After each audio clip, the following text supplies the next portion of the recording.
कई लोग कहते हैं महाराज जी आप उपाय बताते हैं। ना ना, हम उपाय नहीं बताते, हम तो शंकर की पूजन का विधान बता रहे हैं कि शिव को कैसे रिझा सकते हो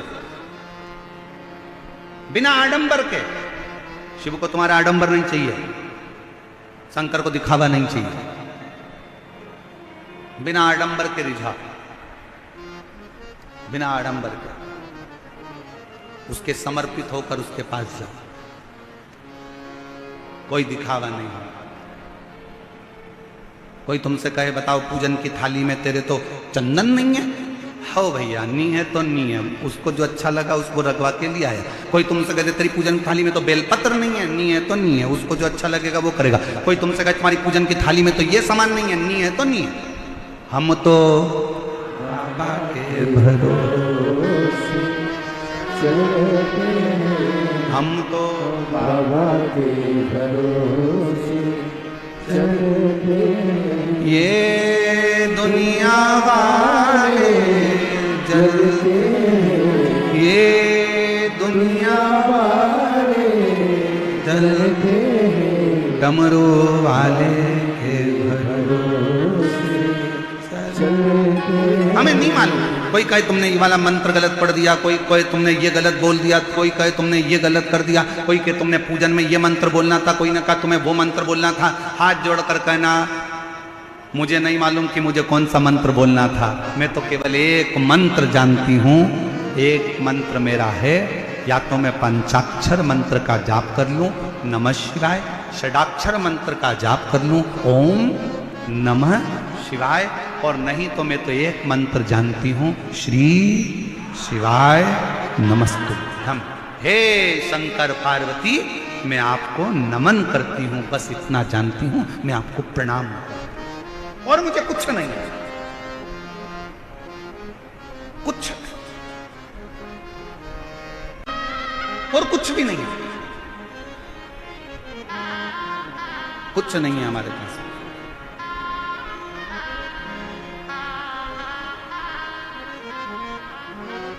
शिव पुराण कह रही है स्वधा ने तुमको पूजन करने का विधान बता दिया, विधान, और यही जरूरी है। डॉक्टर की दवाई को एक साथ खा जाओगे असर नहीं करेगी। डॉक्टर की दवाई डॉक्टर कहता है इसको सुबह खाना, इसको खाली पेट खाना, इसको रात को खाना, इसको सुबह खाना, इसको शाम को खाना।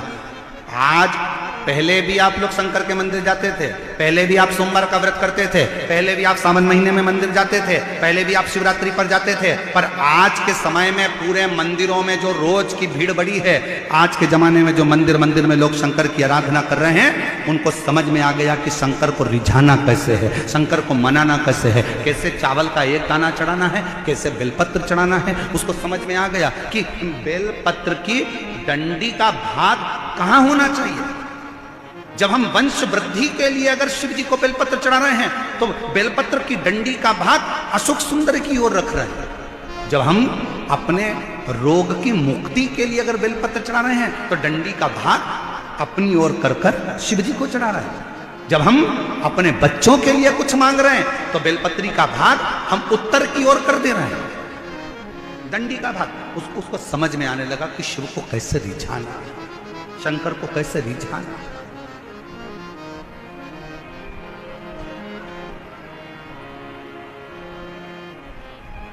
शिव कैसे मिल सकता है,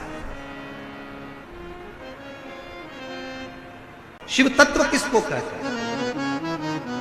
और हम तो बाबा के भरोसे चलते, हम तो बाबा के भरोसे चलते, शिव के आश्रित हो, शिव के आश्रित।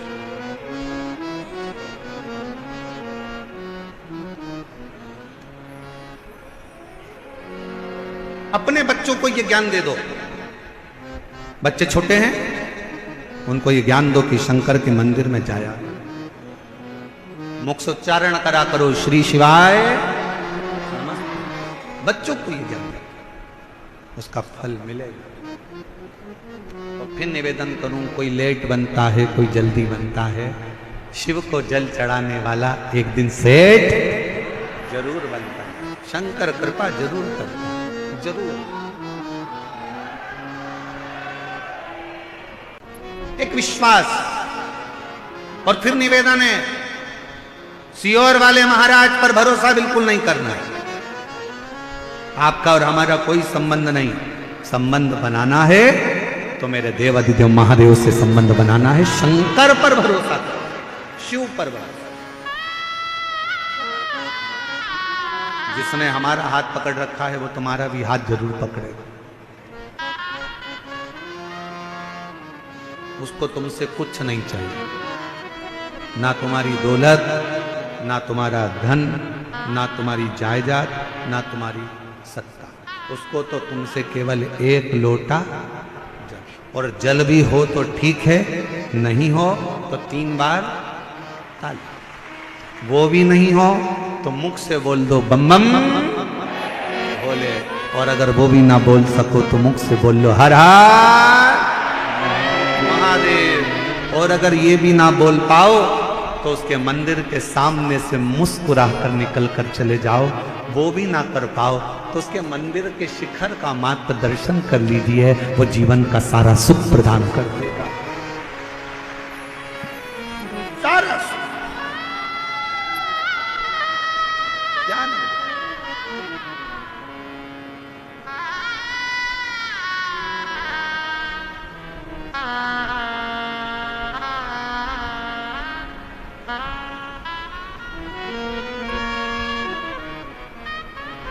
वो शिव है, शिव वो शंकर है, वो ओघड़ी है। कोई कह रहा था गुरुजी हम जब महाकाल बाबा के दर्शन करने जाते हैं, हम जब केदारेश्वर बाबा का दर्शन करने जाते हैं, तो कोई कह रहा था गुरुजी हम जब महाकाल राजा का दर्शन करने जाते हैं तो हमको कैसे मालूम पड़े कि हम महाकाल जी का दर्शन करें, तो महाकाल बाबा ने हमको देखा कि नहीं देखा। हम जब केदारनाथ जी का दर्शन करने जाएं तो हमें कैसे मालूम पड़े कि केदारनाथ जी ने हमको देखा कि नहीं देखा। हम जब विश्वनाथ बाबा का दर्शन करने के लिए काशी जाएं तो हमको कैसे मालूम पड़े कि विश्वनाथ ने हमको देखा कि नहीं देखा। शिव पुराण की कथा कहती है, जब बाबा का दर्शन कर कर आप उसके मंदिर से बाहर निकलो और आपके चेहरे पर किसी भी कारणवश थोड़ी सी भी मुस्कुराहट आ जाए, समझ लेना कि मेरे महाकाल ने तुमको देख लिया, मेरे विश्वनाथ ने तुमको वो देख रहा। जिस समय पर नेत्र बंद कर कर श्री शिवाय नमस्तुभ्यम बोला जाता है, भोला सब दुख काटो हृदय से जब कहा जाता है, और उस समय पर जब मौन हुआ जाता है, तब अपने बाप से एक बेटी, अपने बाप से एक बेटा अपने दिल की बात कहता है, बहुत दुखी हूं बाबा, तेरे आश्रित होकर आई हूं बाबा। दुनिया में कोई मेरे दुख को मिटा नहीं सकता, पर इतना विश्वास रखती हूं बाबा कि तेरी कथा से जब जाऊंगी 3 महीने के अंदर मेरा भी पत्र किसी व्यासपीठ पर तू पढ़ेगा जरूर, ये विश्वास रखती हूं। उससे कहते हैं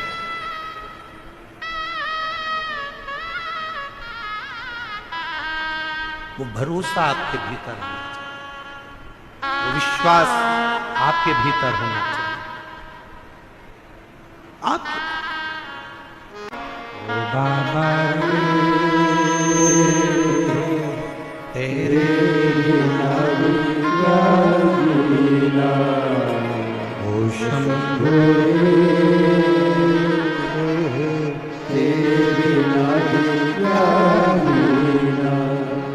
फूलों की गलियों में, काशी की गलियों में, फूलों की गलियों में, काशी की गलियों में, तेरे बिना कुछ कहीं ना, तेरे बिना भी क्या जीना, ओ भोले रे तेरे बिना भी क्या जीना। उस पर आश्रित हो, आश्रित। आप उस पर कितना भरोसा करते हो। फिर निवेदन है, दुनिया में कोई बाबा ऐसा पैदा नहीं हुआ जो तुम्हारे दुख को मिटा दे। किसी महाराज के चक्कर में मत पड़ना, किसी बाबा के चक्कर में मत पड़ना। दुनिया में कोई बाबा कोई महाराज ऐसा पैदा नहीं हुआ जो तुम्हारे दुख को मिटा दे। तुम्हारे सिर में दर्द हुआ है तो गोली तुम्हें खाना पड़ेगी, पेट में दर्द हुआ है तो गोली तुम्हें खाना पड़ेगी। पड़ोसी गोली खाएगा उसका कोई फायदा नहीं होगा। उसी तरह तुम्हारे दुख को कोई दूसरा नहीं मिटा सकता। तुम्हारे दुख को तुम्हारा चढ़ाया गया एक लोटा जल ही तुम्हारे हाथ का मिटा सकता, कोई नहीं मिटाएगा। कोई बाबा तुमसे कह दे कि मैं तेरा दुख मिटा दूंगा, तुम्हारे दुख काट दूंगा, तुम्हारे कष्ट काट दूंगा, विश्वास मत करना, भरोसा मत करना। कलिकाल है, बड़ा विचित्र काल है, बिल्कुल भरोसा मत करो। भरोसा केवल एक राम जी पर, शिव जी पर, भगवान पर, उसके सिवा किसी पर नहीं। कौन दुख मिटाएगा? अपना दुख अपने को मिटाना, अपना कष्ट अपने को मिटाना। अपने को छींक आएगी ना, अपन को छींकना। पड़ोसन को कब छींक दे तो वो छींकने से तुमको कौन सा फायदा हुआ? तुम्हें खांसी चल रही है, तुम्हें खांसना है। तुम्हारा सिर दुख रहा है, तुम्हें गोली लेना है। पड़ोसी को कितना भी खिलाओगे वो गोली तुम्हें असर नहीं करेगी। कोई तुम्हारे दुख को नहीं काट सकता। तुम हो प्रतिदिन तुम्हारे बच्चे कहें कि मां ये कष्ट है, प्रतिदिन उसके दरवाजे पर जाना प्रारंभ करो। प्रतिदिन प्रतिदिन उसके दरवाजे तक जाओ तो आप उसकी चौखट तक पहुंचो तो क्या नहीं देगा। आप कितना उस पर भरोसा करते हो, कितने उस पर आश्रित रहते हो, यह आपके ऊपर निर्भर करता है। हे पार्वती, तुम्हारी माता तुमको हाथ पकड़कर तुम्हारी नानी के घर लेकर गई हैं और नानी के घर में मां सुधा ने, तुम्हारी नानी ने तुमको पार्थिव लिंग का पूजन करना बताया, उसका आराधना करना बताया। आराधना। कई लोग कहते हैं क्यों गुरुजी आप उपाय बताते हो? शिव महापुराण की कथा कहती है, देखिए ये इसको उपाय नहीं, इसको पूजन करने की पद्धति कहते हैं, इसको तरीका कहते हैं। डॉक्टर के पास जाते हो, डॉक्टर दवाई देता है, लिख कर देता है इसको सुबह खाना, इसको दोपहर में खाना, इसको शाम को खाना, इसको ऐसे खाना, इसको पानी से खाना, इसको गर्म दूध से लेना, इसको ठंडे पानी से लेना। शिव महापुराण भी वही बताती है। शिव जी को बेलपत्र कैसे चढ़ाना, शंकर को काली मिर्च कब चढ़ाना, शंकर भगवान को दुर्वा कब चढ़ाना, शंकर भगवान को शमी पत्र कब चढ़ाना, शंकर भगवान को कनेर का फूल कब चढ़ाना, शंकर भगवान के अशोक सुंदरी वाली जगह पर स्पर्श कब करना, तब आपको जया विषहरा शामली बारी दौतली देव शंकर जी की बेटियों का स्मरण कब करना। शिव कथा कर सुधा ने तुमको सिखा दी, तुम्हारी नानी ने तुमको बता दिया।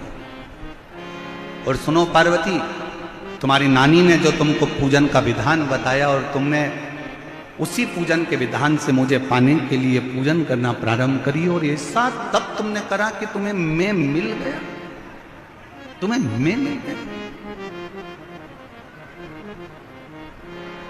एक पत्र अच्छा है, देखिए।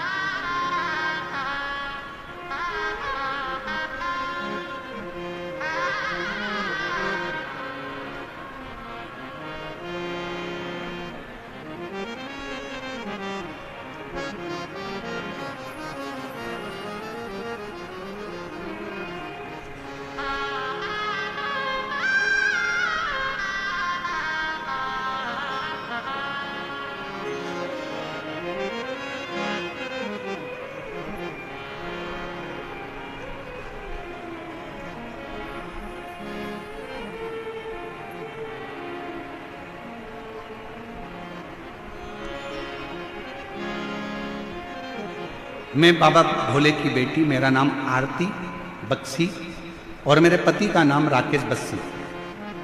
मेरे घर का पता है L122 बुद्ध विहार फेस 1 दिल्ली की रहने वाली हूं। सबसे पहले मैं पूरी समिति को, यजमान परिवारों को और पूरी दिल्ली पुलिस को धन्यवाद देती हूं जिन्होंने हमें कथा श्रवण करने का सौभाग्य प्रदान करा। गुरुदेव, पहली बार आपका दिल्ली में आगमन हुआ। मेरा पत्र दिल्ली की व्यासपीठ पर मैंने दिया, आज मैं बड़ी प्रसन्न हूं। गुरुदेव, 2022 से आपसे जुड़ी हूं। पशुपतिनाथ के व्रत का मैं क्या वर्णन करूं। मेरे पति 7-8 साल से बहुत संघर्ष कर रहे थे, उनको कोई काम धंधा नहीं था, 10 रुपए भी उनकी जेब में नहीं थे। गुरुदेव, 10 रुपए भी जेब में नहीं थे। आप कहते हो जिस पुरुष की जेब खाली रहती है और जिस स्त्री की गोद खाली रहती है ना, उसको दुनिया के ताने बहुत सुनना पड़ते हैं। गुरुदेव, 10 रुपए भी जेब में नहीं रहते, अब करें तो करें क्या। मेरे पास में प्रिया प्रजापति रहती हैं।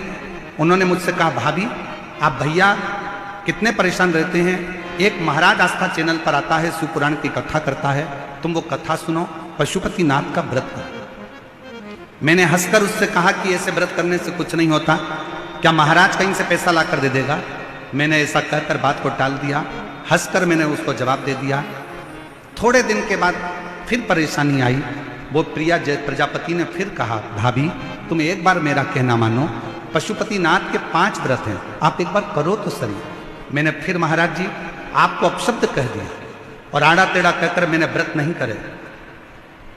प्रिया प्रजापति ने कहा, भाभी तुम कुछ भी बोलो पर एक बार व्रत तो करो।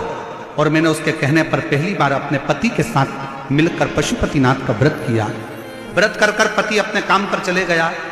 बहुत दिन से कार्य के लिए अप्लाई कर रहा था और बाबा की ऐसी कृपा हुई कि पहले पशुपति व्रत में ही पति ने फोन लगाकर कहा, आज मेरा वो काम पूर्ण हो गया जिस काम के लिए मैं लगा रहा था।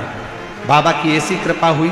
गुरुदेव, घर में कुछ भी नहीं था, 10 रुपए भी नहीं होते थे। मेरे बाबा की ऐसी कृपा हो गई। आज बाबा की कृपा से हमारी जब 25वीं शादी की सालगिरह हुई तो राजसी ठाट जैसी हुई। बाबा 5 पंडाल में कथा सुनी, पति और पत्नी हम दोनों ने, और बाबा ने जो जो मांगा हमें पंडाल में बैठकर सब दिया। आज बाबा की कृपा से मेरे यहाँ 4 व्हीलर गाड़ी है। बाबा की कृपा से मेरा खुद का फरीदाबाद में मकान है। बाबा की कृपा से ऐसी कोई चीज नहीं जो मेरे बाबा ने मुझे नहीं दी। कथा में पंडाल में कथा श्रवण करने का जो फल है मेरे बाबा ने मुझे पूर्ण प्रदान किया है। ये शिव की उदार, ये शंकर की, शिव शिव है। आप उस पर भरोसा कर कर, आप उसकी भक्ति कर कर, आप उसका विश्वास कर कर उसकी आराधना कैसे करते हो ये आपके ऊपर निर्भर करता है। आपके ऊपर। हे पार्वती, तुमने स्वधा का कहना माना, तुम्हारी नानी का कहना माना और शिव की आराधना करी, तुम्हें प्राप्त हुआ, मैं तुम्हें मिला। और ये आराधना से ही मिल सकता है, आराधना। समय आया, शिव जी ने पार्वती को उपदेश देकर नंदी पर बिठा कर चल दिया। अगर विश्वास है तो शिव है। और कभी कभी तो ऐसा प्रसंग आ जाता है शिव महापुराण में कि स्वयं ब्रह्मा जी भगवान शंकर पर भरोसा नहीं कर पाए, स्वयं ब्रह्मदेव। और आखिरी में हुआ क्या, एक बड़े से पर्वत का घर्षण करा, शिवलिंग की आकृति प्रकट हो गई। और तो भी ब्रह्मा जी ने उस शिवलिंग का शीश देखना चाहा और भगवान विष्णु उसका चरण देखने के लिए गए। आखिरी में निर्णय ये निकला कि भगवान विष्णु को चरण नहीं मिला तो भगवान शंकर ने भगवान विष्णु का नाम सत्यनारायण रख दिया। ब्रह्मा जी ऊपर जाते गए, शीश नहीं मिलता। गौ माता को लेकर आ गए, केतकी के फूल को लेकर आ गए, तुम चलो और नीचे चलकर भगवान विष्णु के सामने कह देना कि ब्रह्मा जी को शीश मिल गए।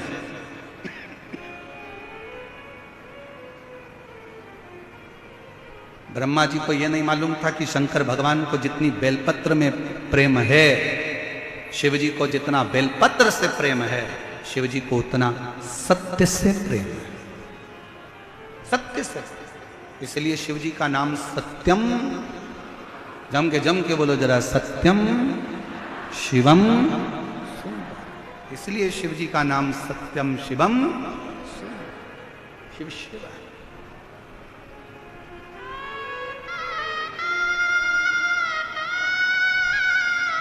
झूठ बोल दिया, गौ माता ने झूठ बोला, शिव जी ने कहा गौमाता होकर झूठ बोलती हो? सारे देवताओं की परिक्रमा आगे से होगी, गौमाता तेरी परिक्रमा पीछे से होगी। गौमाता की परिक्रमा आज भी गाय की पूंछ से प्रारंभ होकर पूंछ पे विराम होगी। केतकी का फूल तू झूठ बोला है, मैं तुझे श्राप देता हूं, सारे देवताओं पर पुष्प चढ़ेगा पर यह केतकी का पुष्प कभी शंकर पर नहीं चढ़ेगा। अगर भूल से भी यह केतकी का पुष्प चढ़ गया तो गौ हत्या के दोष के बराबर दोष है। केतकी नहीं। ब्रह्मा जी ने फिर झूठ बोला, फिर झूठ। और जब झूठ पर झूठ ब्रह्मा जी बोलने लगे तो भगवान शंकर ने अपने पैर के अंगुष्ठ का नख तोड़कर फेंका, काल भैरव को प्रकट कर लिया। काल भैरव से कहा मारो, इस ब्रह्मा का सिर काट दो। जिस ब्रह्मा के मुख से झूठ निकल रहा है उसको काट दिया।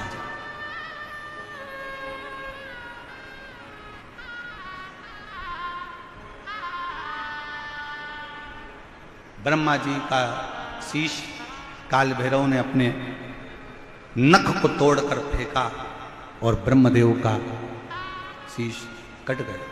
कटा हुआ सिर लुढ़कता गया, जिससे कर्मनाशा नदी प्रकट हो गई। कर्मनाशा। भारत की भूमि पर एक नदी आज भी ऐसी बहती है जो व्यक्ति के कर्म का नाश कर देती है, वो कर्मनाशा। कर्मनाशा। कटे हुए शीश को देखकर भगवान विष्णु ने प्रार्थना करी कि इस कटे हुए शीश का कुछ करिए। ब्रह्मा जी का कटा हुआ सिर लोग नफरत करेंगे, आप कुछ कृपा करो, आप कुछ करुणा करो। भगवान शंकर ने कहा नारायण आप लोग क्या करूं, इसको कुछ कर दीजिए। तब भगवान शंकर ने उस कटे हुए शीश को बट वृक्ष बना दिया, बड़ का पेड़। भगवान नारायण बोले इस बड़ के पेड़ को तो कोई पूछेगा भी नहीं, क्योंकि ये भगवान ब्रह्मा जी ने जो झूठ बोला था उसके कटे हुए मुख से ये बड़ का पेड़ बना है, बट वृक्ष बना। उसके कटे हुए शीश से कौन पूछेगा, कौन जाने। आप कृपा करो, आप दया करो। तब भगवान शंकर उसी बड़ के पेड़ के नीचे विराजमान हो गए। देवताओं ने शिव जी का नाम बटकेश्वर महादेव रख दिया। बोलो बटकेश्वर महादेव की हर हर महादेव। बटकेश्वर नाम। और शंभु शरणे मांगू घड़ी रे दुख का दया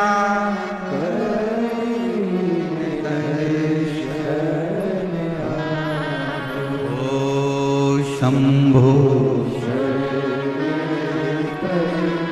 मांगू घड़ी दुख का दया